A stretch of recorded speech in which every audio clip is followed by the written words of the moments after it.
Good afternoon and welcome to BroadCAST, the webinar interview series by the UNL Center for Academic Success and Transition. I'm Dan Hutt, and today we are delighted to welcome with us former Nebraska State Senator and Executive Director of the American Civil Liberties Union of Nebraska, Danielle Conrad. Danielle, it's a real honor to have you with us here today. Oh, well, Dan, thank you so much for the generous invitation, and thanks to Lori for helping out with everything as well. I am so excited to visit with you today. Well, and as I mentioned, congratulations. Just this week, you announced your resignation from the ACLU to run once more for the Nebraska State Legislature. I'm sure we can dig more into some of those twists and turns as we move forward, but I know that the path that helped to really enhance my leadership skills and abilities and service in a variety of different capacities, you know, a lot of those roads led to and led from the University of Nebraska. So I'm really, really excited to be able to talk about how some of those experiences have impacted my leadership in different roles over the years and connect with everybody on the webinar today.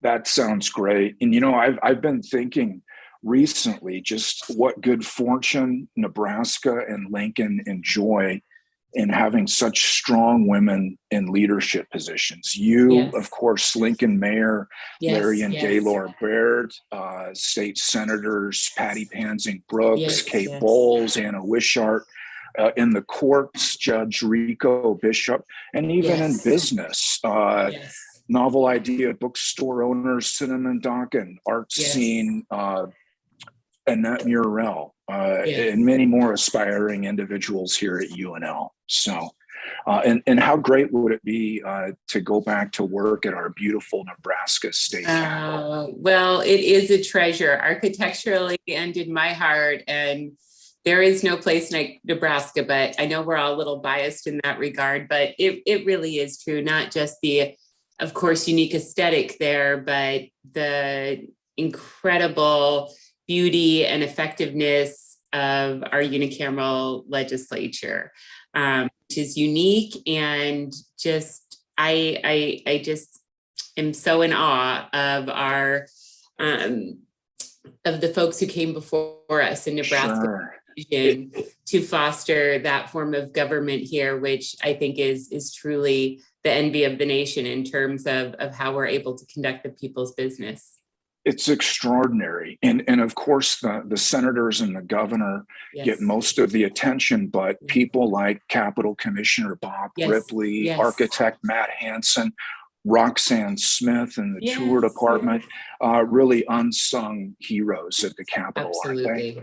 Oh, there's an entire family there of incredible, brilliant leaders that pour so much heart and so much brilliance into keeping that space so special and accessible for. Absolutely. And I always remember to note when I'm sharing that space with personal visitors or they're in a professional capacity that, you know, yes, there are some elected officials and staff members who have the honor to work there, but that is the people's house. That is. It sure is. All are welcome.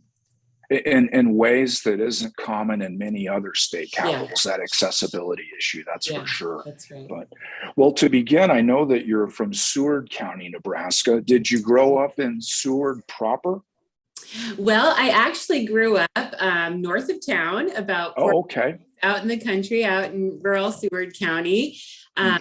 And I had an opportunity I went to country school for elementary and then into the big town of Seward they used to call it junior high, right? Before middle school, for junior high and for high school. So my brother and my mom and dad are still in the pretty much same vicinity out there in rural Seward County. And it's just lovely because it's close enough that you can pop out and visit whenever you need to. And I know when I was transitioning to Lincoln as a young person to start my academic career at the university, it was also nice to have just like a little separation and like a new landscape.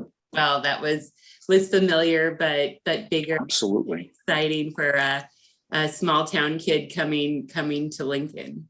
Yeah, Seward is a lovely town with that beautiful town square. Yes. And of course, it's the land of Nebraska poet Ted Kooser. It is. As well. It absolutely is. And of course, I'd be remiss if I didn't note our longstanding, incredible tradition of being Nebraska's 4th of July city. And in case there's any friends from Ralston on, that is debate I will say every day.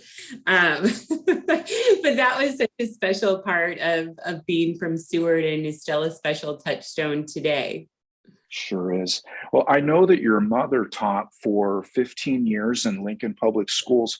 I suspect that education was always valued in your family. Did you always anticipate going to college, and specifically to UNL?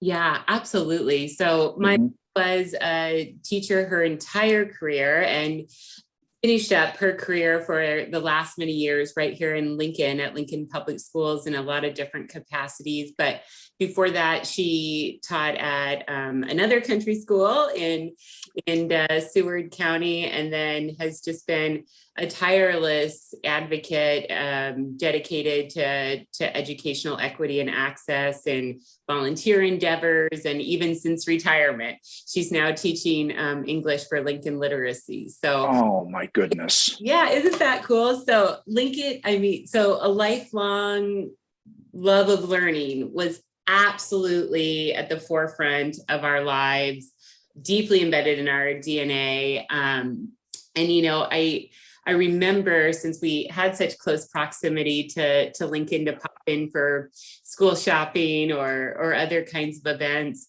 that, most frequently we'd come across the overpass coming through Highway 34 to come downtown.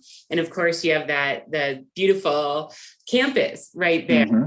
And the, grandeur of Memorial Stadium. And my maiden name is Nankis. And so it's Nantkes. Every time we would drive by the stadium and there's the big red ends, I would make sure to point out and say, see that end? That's for Nankis. So that's where you're when it's time. So college was always something that was definitely a part of our life discussions. And then when it came time to make a decision, there was just no clearer path or clearer choice than having an opportunity to continue my education at the University of Nebraska, which is just such a special place, not only as a land grant, but, just, I think, brings together the best and brightest and so much hope for our state and our university system. I agree entirely. Now, what did you major in as an undergrad, and how would you describe your college experience here? Sure. So it may be no surprise based on where my career has come to fruition, but I was a political science major. Mm-hmm. I was a poli-sci major at the university, and really loved that program. It was a pretty close-knit program when I was there in the mid-90s, and really met so many good friends, really across the political spectrum, who continue to work in politics in Nebraska and beyond today, and really had a wonderful opportunity to build personal, rich relationships with the brilliant minds in the political science department and beyond. And I was, very active in residence hall government. I lived in Abel Hall for 2 years. And I think that in my very first successful campaign when my name was on the ballot. And I really enjoyed learning about governance and leadership in those capacities. We did fun things like intramural bowling through the Residence Hall Association right here on East Campus, which was a blast. And then had a chance to connect, with Young Democrats and other kind of clubs and affinity groups that were there to meet people and get more involved in communities. So that was such a formative and fun and exhilarating period in my life. And I just so cherish my time at UNL. Very good. Now, as a poli-sci major, did you anticipate from the get-go that you would end up in law college and law school? That was always kind of generally on the to-do list as I was kind of charting out my course for my future. And I don't want to go too far back, but I know that this may be anticipating some of the other questions that you've put together, but I really had my lightning bolt moment, my real spark in terms of political involvement and engagement very early. I was in 4th grade and 2 women were running for governor in Nebraska, if you might remember. Oh, yes. Solace. Yes. I know that was such a exciting and memorable campaign for so many Nebraskans, and of course, historic in nature as being the first time in our country's history that 2 women were the major party candidates for that position. And I was watching 10/11 news. I think perhaps even Mel Maines was on back then, so just an incredible journalist. And I saw these women out on the campaign trail, and I just had a lightning bolt moment. I said, that's what I want to do. I want to be involved in whatever that is. I want to be a part of that. And so my parents were very supportive of fostering community engagement. And we came to Lincoln and went to Helen Busalis's campaign office and got all the t-shirts and buttons and yard signs and things. And I took them back home and distributed them to my neighbors in rural Seward County, and really just followed everything I could about the campaign from that point forward. Now, my candidate, Helen Busalis, lost the election. So that was a very sad entree to political life. But after the election, we actually had a chance meeting downtown in Lincoln, and my mom told her that I had supported the campaign and volunteered for the campaign. And my mom likes to tell it was the first and last time I was speechless in my life, and in Helen's presence. And of course, Helen was so gracious, and she came out to my country school. Later, we made arrangements and we had Helen Busalis Day and talked about government and politics and public service, and sparked a friendship and a mentorship from that point forward. So as I continued to learn more about political engagement, it seemed like there was a few different paths folks took. I knew I wasn't independently wealthy. I mean, we had a wealth of love and support in my home, but 2 public servants, a deputy sheriff and a public school teacher. We weren't independently wealthy folks. And so that was out when it came to political engagement. But I saw a path through becoming a lawyer and being more well-versed in the technical aspects of governance and lawmaking. And it seemed like a great general path to get the skills I needed to be successful. And so that was always kind of on the horizon. And I was lucky enough to continue my career at UNL Law. Very good. Now, students that matriculate at UNL know going in that their class schedules will tap into many disciplines outside their majors.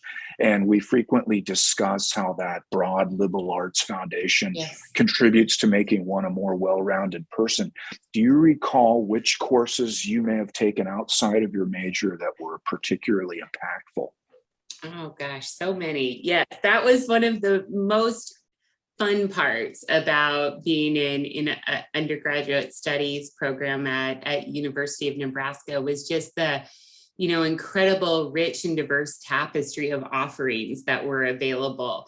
Fun classes like the history of rock and roll or the history of jazz, which I know are seminal favorites in the UNL catalog, that definitely were just a blast and really opened my eyes to a lot I didn't know about those aspects in our cultural life and history, and then I personally just loved classics. I just absolutely loved the classics department. And, I think it was probably sparked by Professor Winter, who teaches. Yes, how can you not love Professor Winter, who of course is an icon at the university, and taking that entry-level mythology class was just life-changing. It was so fun and so interesting, and I was just absolutely enthralled. And so I had a chance to take a lot of classics courses along the way as well, which was super fun. That's wonderful. Yeah. I was a Latin student of Professor Winter myself, and every day he came to class in a white suit and on roller skates. Yes. One of the great eccentrics in the history of UNL that way. And he would do these voices and like, you know, the pageantry of the presentations and the passion and the knowledge. I mean, it's really burned in my brain. I remember sitting in a large auditorium and just, you know, excited for class to start every day and see where it was going to go. Absolutely. What do you think of the concept of college as a time to academically experiment, maybe even get a little lost as you find your pathway in life? Yeah, I think that, you know, it's meant for exactly that, figuring out what you want to do, figuring out what you don't want to do, figuring out more about who you are as, you know, you kind of travel through a critical period for emotional maturity and development as you, in many instances, are establishing those first years of independence away from your family home. And I just loved, especially coming from a small town, which was such a special starting place, but I loved how big Lincoln was and how big the university was and how diverse the backgrounds and perspectives were of my classmates, of my professors, of my neighbors in the dorm. I loved learning about all of their life experiences and you know, that was just so formative and exciting along the way. And I definitely, you know, took some risks in trying to take different classes that maybe I wouldn't have thought would be a good fit, and definitely learned more about, you know, who I was and where my talents were really were best suited. You know, I was able to affirm some things. Math was not my strong suit. So I was able to affirm that throughout the college experience. There's an old joke about lawyers and math, so we can go into that more. But, you know, I also had the chance being here in the capital city, and of course, the relationship with the university to our community, being the seat of state government and having such a robust local government and, you know, connections to even federal government. You know, it was such a seamless kind of transition between campus and community to get deeper involved in campaigns, to meet more people in the political world. And, you know, I definitely made mistakes along the way in terms of maybe being a bit too exuberant in my extracurricular activities and my off-campus activities, and wasn't always the most studious or focused student.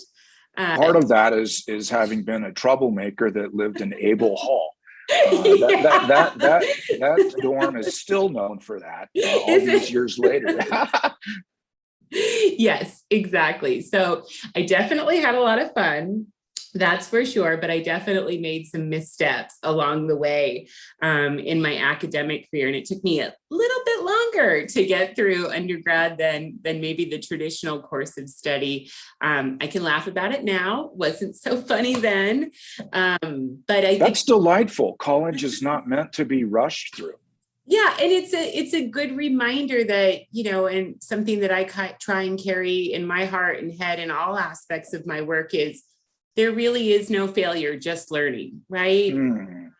Even those periods where they seem the darkest, or we feel like we've fallen short of our best selves, having the opportunity to really be reflective and think like, okay, what went on there? What didn't work? How did we get there? How do we, you know, adjust course moving forward to have a better outcome and a better experience and process? And, you know, I also, even though my studies suffered, met a lot of people in my network and learned so much practical information from those campaigns experiences and internships that like it really was beneficial to my broader education. Mm-hmm. What a tremendous motto. I just wrote that down. There really is no failure, just learning. You'll get a lot of mileage. That is not mine. That is not mine.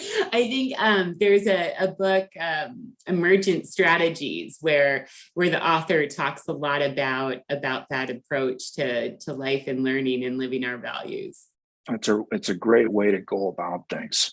Now, it sounds like it was inevitable that at some point you would run for state legislature, but can you tell us more about how that specifically came to pass and what was your experience like as a state senator?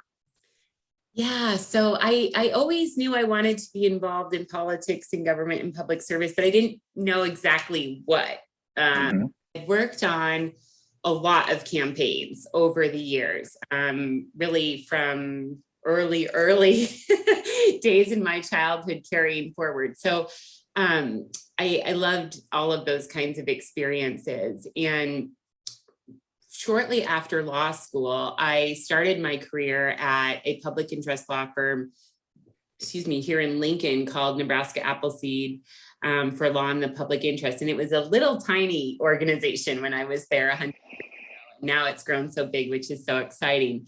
But I was just drawn to the work that they did. And it was a real economic justice focus. It was a real working families focus, immigrant justice focus. And I was so excited to think about how I could utilize my love for politics and government and marry that with a law degree and do work in the public interest, kind of outside of that traditional norm of a big firm kind of practice or even a small firm kind of practice.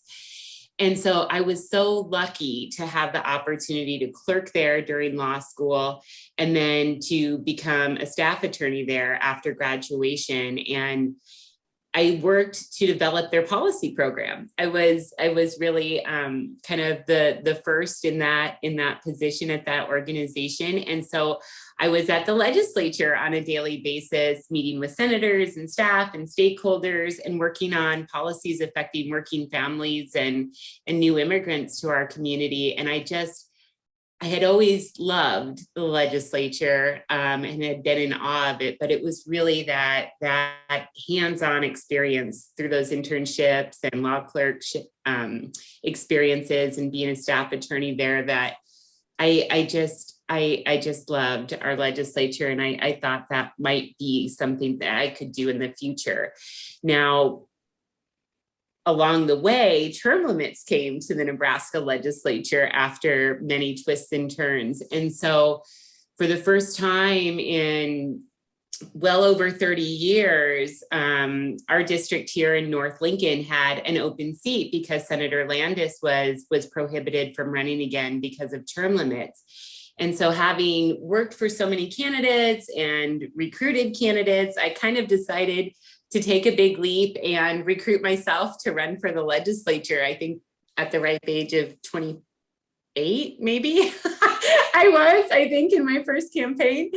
And that was so exciting to be able to get out and meet neighbors and build a campaign. And there was 3 candidates in my first race, and I lost my primary by 3 or 4 votes and then came back and won the general election by 10 points. And, it was really just the honor of a lifetime to serve my community in that role as a young progressive woman who there's not a lot who hold those identities in Nebraska state government.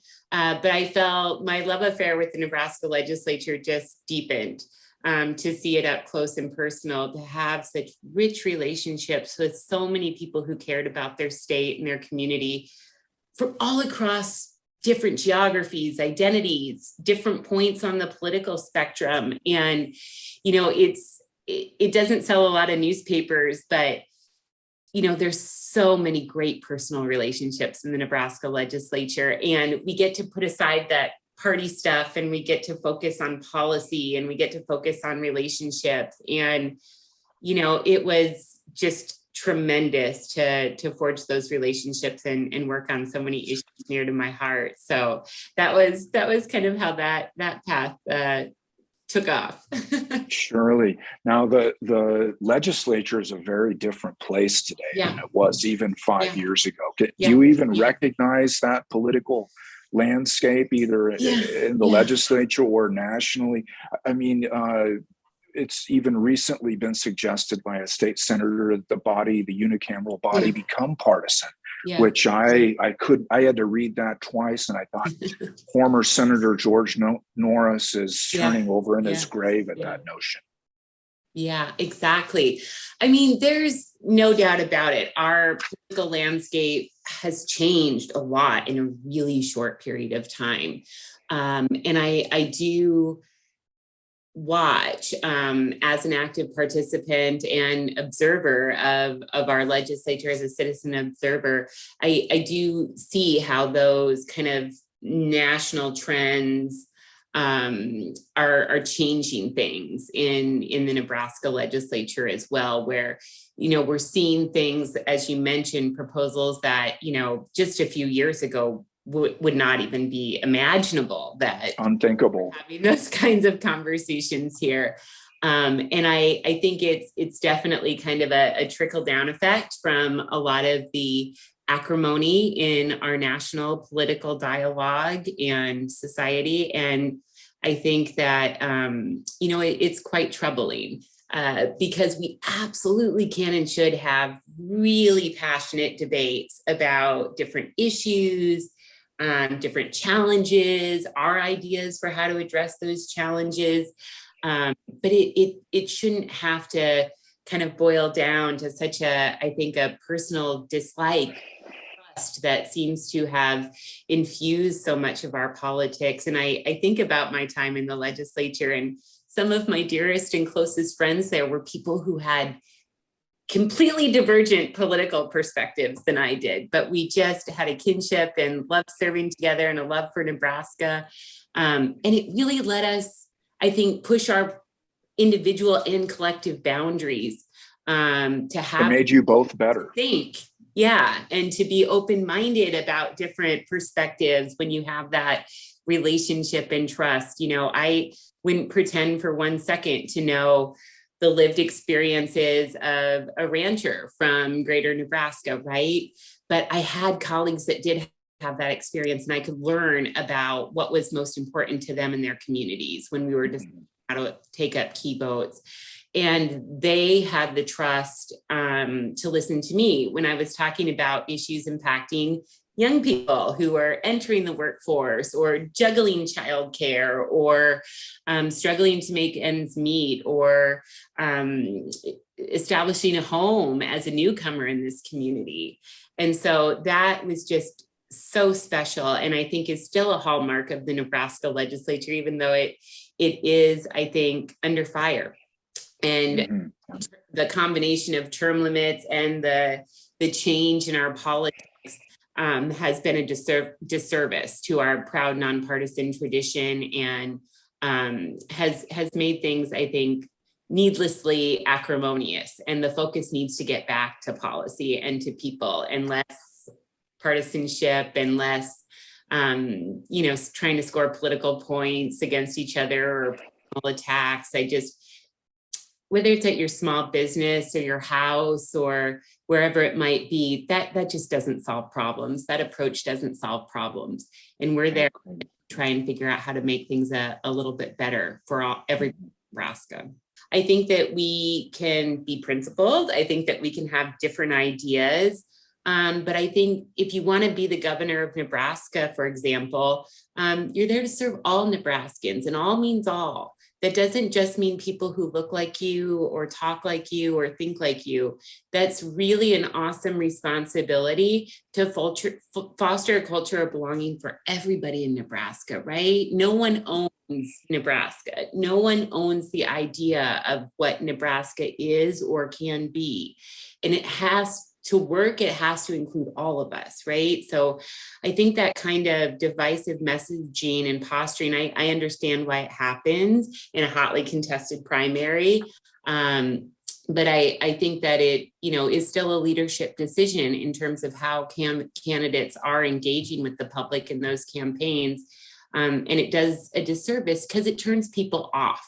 And we really need, across the political spectrum, to encourage civic participation, to bring more people and more voices into the process, not erect barriers or say this isn't for you. There's already enough distrust in government. You're absolutely right. This doesn't help that. I love that idea. No one owns Nebraska. That's right. That's a great way to look at things.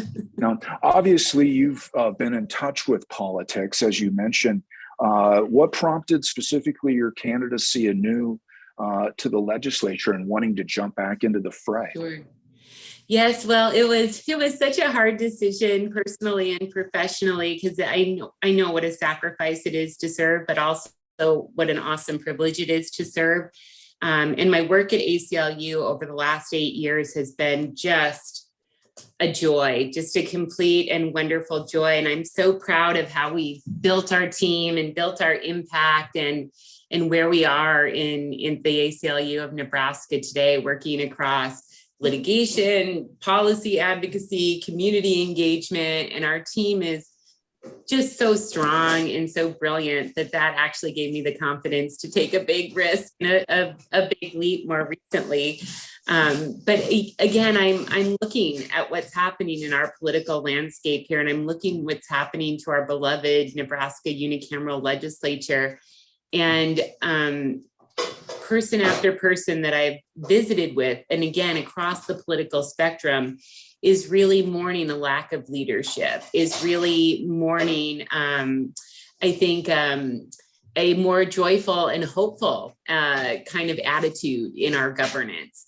And I think that, drawing upon the unique talents and experiences that I have an opportunity to make a positive difference outside of my incredible work at the ACLU and go back to a bigger scale in Nebraska state government. So we'll see if that works out. Of course, yes, I have to earn the trust of North Lincoln's voters again, and there's great candidates in the race here. But that was a little bit about the recent thinking. Mm-hmm. What are some of the issues that you're interested in tackling and passionate about on the state level and in society in general that motivate you to keep up a good fight? Sure. Well, I'll tell you, and this is kind of just jumping right back to where we started this conversation. Nebraska has such great public schools, and we have such an incredible system of higher education, whether that's our community colleges or our state colleges, and of course our university system. And I just know, drawing upon Nebraska's history and present that access to a strong public education is life-changing for all of us as individuals and society as a whole. And I'm concerned about, the challenges that our public schools face. And I'm concerned about big items like not having the requisite revenue to take care of our critical state obligations like education and healthcare and economic development. And I think there's so many cautionary tales in these other laboratories of democracy that our state government, to show that when you eviscerate the revenue base to the point where you can't meet society's obligations, that has dramatic impacts for who we are in a democracy and our future. And so it was really, concern about ensuring we maintain a strong quality public education, kindergarten through college. That's something that has to be a focus, and I think is a unifier in Nebraska. So that's one of the big issues. I'm also deeply concerned, of course, about civil rights and civil liberties issue. No surprise there, based upon my work. But I do think that there is an increasing appetite in the Nebraska legislature to bring forward discriminatory and harmful measures. And I think that any attempt to roll back people's individual human rights and civil rights will do a disservice, not only to individuals, but to our society as a whole. And the biggest issue impacting Nebraskans is workforce development and brain drain. And if we don't foster that culture of belonging for everybody in this state, it really does a disservice to our businesses, to our leadership, to our communities. We have to be a place where people want to come, where people want to stay, to start their careers and, and raise their families. And we have so many good things in Nebraska. Beautiful landscapes, beautiful sunsets, awesome government, low cost of living, high quality of life. We have so many good stories to tell. But if we don't have that legal and political framework that really is inclusive, I think it really is a detriment to all of us. Mm-hmm, absolutely. Now, on that point of education, in the last few years, I'll just say, there's been a lot of meddling, for lack of a better word, with the university by certain ultra-conservative members of the legislature and the governor on issues like critical race theory. Obviously, UNL receives a significant share of funding from the state to operate, but that's arguably never translated exactly into the legislature actually wanting to influence curriculum like it does now. How do you feel about that?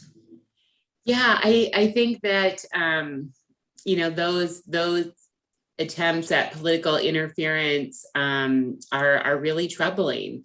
And again, our Constitution and our judicial decisions and our state statutes actually are really smart about this framework. And those who came before us really set up, I think, some clear lines for important reasons to ensure independence among certain aspects of state government, like the university system. And so that's why we have the university governed by an independently elected board of regents, right? Right. And there's a seminal case in Nebraska case law, they usually call it the Exon decision, where basically in years gone by, the legislature tried to meddle a little bit more in university operations. And the Supreme Court said, no, these are clear lines and more separations. And so you're exactly right. The legislature provides state appropriations, a considerable amount of state appropriations to support the work of the legislature, but the policy decisions about what of the university, but what happens at the university is primarily governed by the Board of Regents. And of course, whether it's the legislature or the Board of Regents, there's also a host of other laws and policies that they're operating within, right? Attempts to limit or restrict academic freedom or free expression or free thought are prohibited under the First Amendment and other shared values and ideals and rules in our system of laws for good reason. Because in a democracy, when government says what you can and cannot think and what you can and cannot learn, that is incredibly dangerous.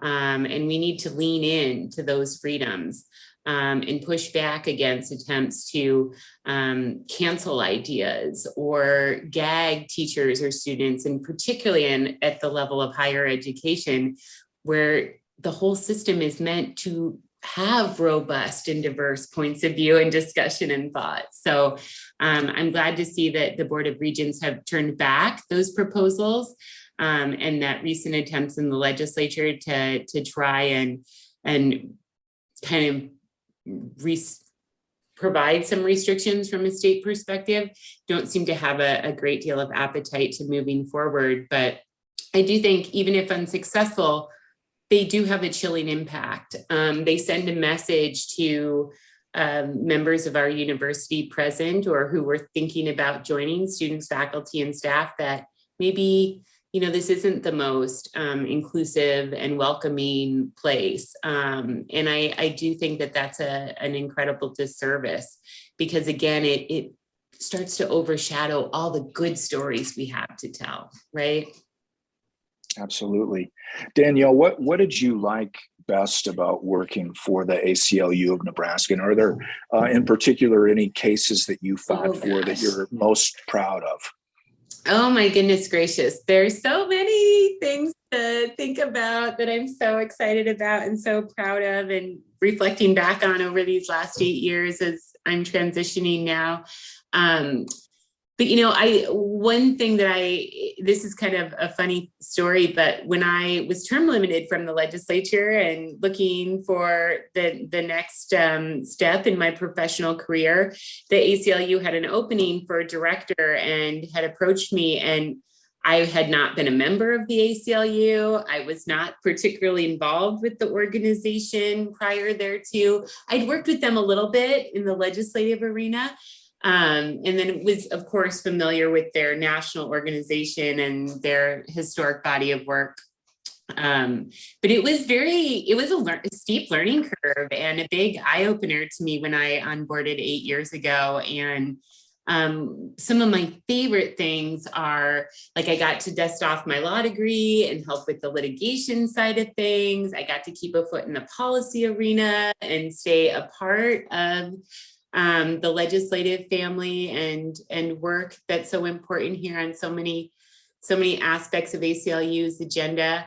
And then I got to get back out in the community and talk to school groups and civic groups and church groups and, hear from Nebraskans what were on their mind, empower people to know and understand their rights. And I love how the ACLU's approach uses those strategies, that integrated advocacy. It's not just one issue or one strategy. It's working the waterfront of civil rights and civil liberties, but then also having all of those tools in the tool bag to advance the work. So that's probably my favorite part. I mean, in terms of cases, I think my first week on the job, we brought a freedom to marry case challenging the Discriminatory Defense of Marriage Act in our state constitution. And we were successful in that endeavor. And then, of course, it was decided by the Supreme Court shortly thereafter in the Obergefell case, bringing the freedom to marry to all Americans. But, from that point forward, huge victories for LGBTQ rights in our legal docket, including a couple of cases very recently handed down from the Nebraska Supreme Court. A conservative court has issued 2 unanimous and broad opinions in support of LGBTQ rights in the foster care and adoption realms, for example, which is very exciting. Another really, really exciting case that we worked on just a couple of years ago. A big part of our work at ACLU is about protecting democracy and open government and our proud traditions of open government in Nebraska. And we won a really seminal case before the Nebraska Supreme Court protecting our open records laws. And you might remember the Department of Corrections was withholding information about the source of lethal injection drugs in carrying out executions. And we took that case all the way to the Supreme Court and were successful in reaffirming the openness of our governmental system in Nebraska, even in the most grave circumstances. So that's important work. Oh, it was so exciting to be a part of that legal team and to be able to work on, all of our issues are intersectional, right? It's not just the death penalty, it's racial justice, it's mass incarceration, it's open government. So to be able to be a part of that work was just such a special joy and privilege. And I got to, work with and learn from the smartest, most talented lawyers that we have in this state, and so many activists, faith leaders, people that really had worked for a lifetime on these issues, that were there to draw upon and learn from and build the case for. So those are just a few examples, but some really, really big wins that I feel just so proud to be a small part of, helping to shape our jurisprudence in this state. And I want to make sure to be clear that, when we're talking about setting precedent in the courts, it's not academic, right? it has an impact on our lives, on our daily lives.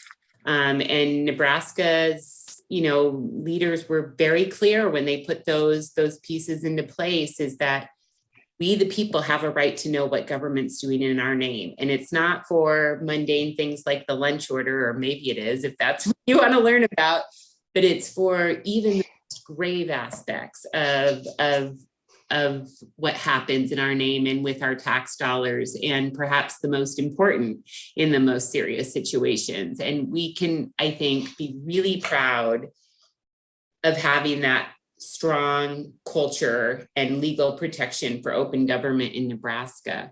Something that doesn't belong to any political party or any point on the political spectrum. Absolutely. One of the things that I've always most admired about the ACLU is your core principle of tolerance, which is increasingly scarce in this country, and which doesn't mean being tolerant of what you already agree with, right?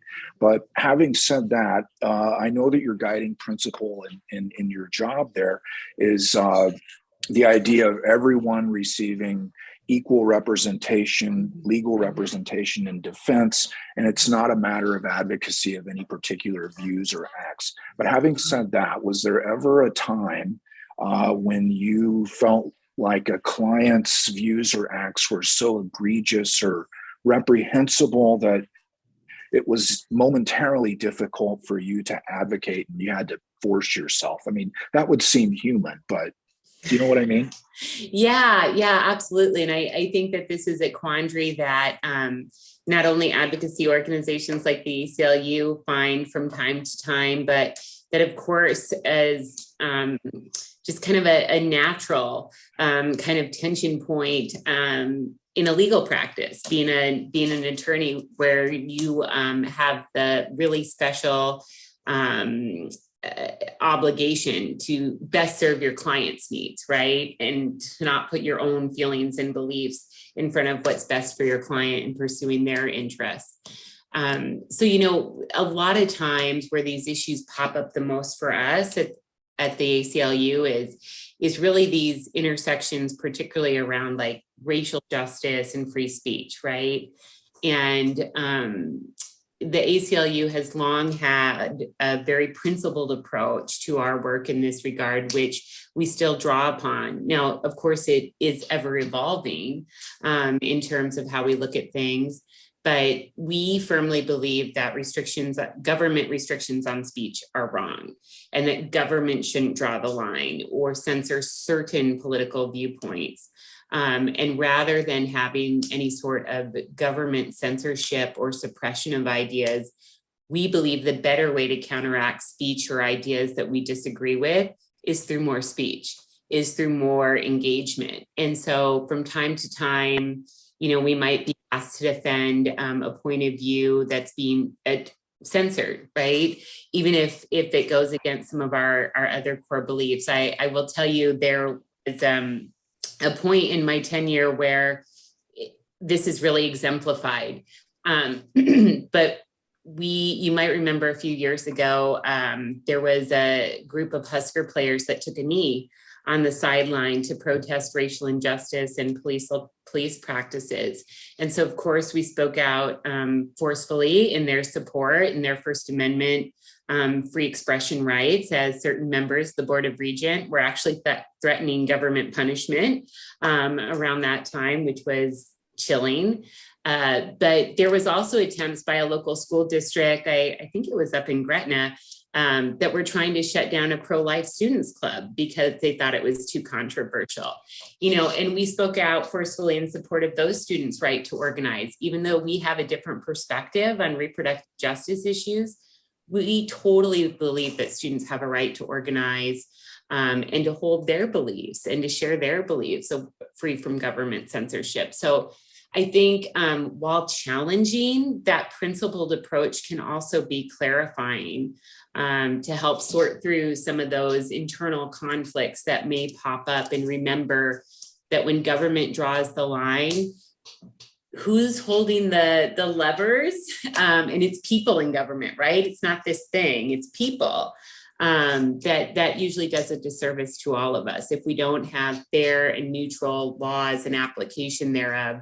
And most frequently when censorship measures are weaponized, they're typically weaponized amongst the most marginalized in our society. So it's kind of remembering that big picture and context in taking up some of those tough cases from time to time. Well said. Now, there are many avenues for attorneys to make more money than working for the ACLU or Appleseed or certainly for the legislature as well.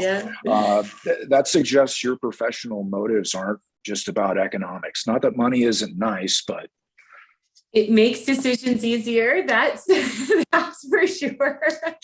I know when, I was first running for the legislature, my parents were joking and they said, so you're a public interest attorney at Nebraska Appleseed. They're like, and now you're running for the legislature to make $12,000 a year. They're like, I can't think of another job that you're as qualified for that pays as less than what they unfortunately pay state senators here. So that is, something that's kind of funny, but, just to tie it back to this audience in this context, but for having access to an incredibly strong public education at UNL for both undergrad and for law school, I was able to have far less educational debt than a lot of other people, even though I relied heavily on student loans just because of our personal financial situation. But not having that crippling debt upon graduation provided a bit more flexibility to pursue a career in public interest law or in government and politics. And, and also just the kind of touchstones that, of course, everyone needs to provide for themselves and their family's basic needs. But what makes me so excited is having the opportunity to serve and to help people and be involved in these key issues and key strategies. And paycheck matters, benefit matters. There's no question about that. But we only get one life. And we have to pick a path that fills us, that fills our cup, that makes us excited to jump out of bed, that makes us too excited to go to sleep at night because we're, academically, intellectually curious and thinking through how all of these different issues, are going to impact our lives and our families and our society. And, still to this day, decades into political engagement, I'm inspired and excited to be a global citizen and to be an active participant in this democracy. And so any downside that comes from the financial piece or, stress that causes more gray hair, I just, the power and the opportunity to do good is real. And that hope and that knowledge just sustains me. Very good. Danielle, a few personal questions, if I may, as we close here today. Take us into your library at home. What are your artistic tastes in reading, music, film? Do you read more fiction or nonfiction? What are some desert island books or albums for you? Yeah, I know you said you took that history of rock and roll class. Yeah, and jazz, and that was fun. Yeah. And it changes as our life changes, but so we have two little ones at home. So you can imagine a 6-year-old and a 10-year-old. So we have many more kids' books on the shelves today than we once did. And those are kind of fun to either learn together for the first time or revisit. Oh, I'm a huge fan of children's literature. Yes. My daughter and I are actually working our way through the Little House series right now. Oh, yeah. I have a special place in my heart from working through that series as a child. And so it's fun to explore that with her and bring a different lens that the modern life has today, I think, in our understanding about a lot of the concepts in those books. Personally, me, when I'm reading on my own, I almost exclusively read nonfiction. Now and again, I'll pick up a little something more fun. I love Rainbow Rowell. Oh my gosh, Nebraska author.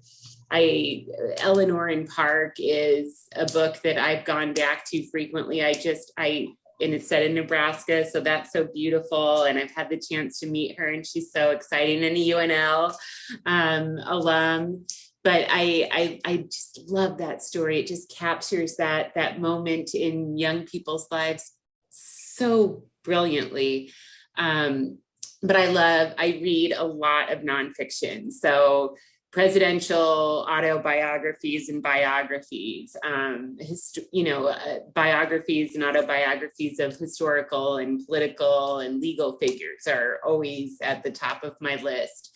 I still spend a fair amount of my nighttime reading on kind of academic kind of texts around law and policy and race and gender. That's a lot of the titles in my Amazon Kindle cart that I really like, kind of returning to the opportunity that I had in undergrad and law school to take time to think big about all of these issues and learn more. And I didn't, really have an opportunity to learn as much or as deeply on, these ever evolving and critical issues around race and around gender, and have tried to really devote a personal time and effort to being a lifelong learner in our diversity, equity, inclusion, and belonging efforts. And I think that's important to being a good leader and being a good person. And so I've spent a lot of time reading those kinds of titles as well. When it comes to music, now my tastes are pretty eclectic, and a lot of kids stuff. That's good. Kids stuff now. But, I have a special place in my heart. In my small town experience, you kind of had two tracks, kind of metal and rap or country. And I went a little bit on the harder side of things. So when I want to get pumped up, I listen to Beastie Boys and Nirvana and Metallica. a lot Good of for you. kind of classic kind of tracks from that little snippet. Lithium. Again, that's the Abel Hall influence. What's that? Again, that's the Abel Hall influence. Yeah. It might be. Yeah, it might be. So, and then in our free time, I love to go fishing in farm ponds around Lincoln and Seward. That's kind of my happy place. Occasionally find time to golf with my husband or my girlfriends. I'm not very good, but I love to be outside as much as I can, and sledding with the kids in the winter and swimming with them in the summer. Those are really, really happy places. That sounds delightful. As a final question, Danielle, what's something that you would like our students to experience in Lincoln and during their time at UNL? Oh my goodness gracious. Oh, the city's your oyster. Make the time to go to those incredible offerings on campus. I mean, the University Program Council always has such diverse and intentional programming, bringing in, nationally renowned speakers on a host of topics and perspectives.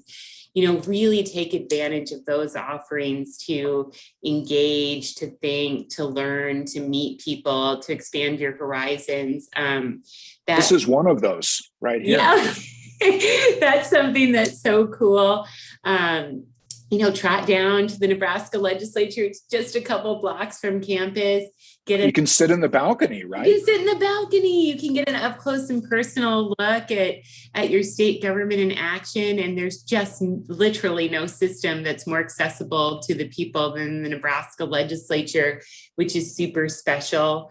And then, of course, in Lincoln, and I used to work for the Parks Foundation, so this is a special thing for me, but we have incredible public spaces, our parks, our trails. I mean, they are so, and of course, just woven into the landscape surrounding the university as well. But it's so easy to get out and be, in a moment, you're in Union Plaza, which is gorgeous. And, the trails can take you near and far, and when you take a needed break to cycle or walk or run or whatever it might be that helps you to find that balance.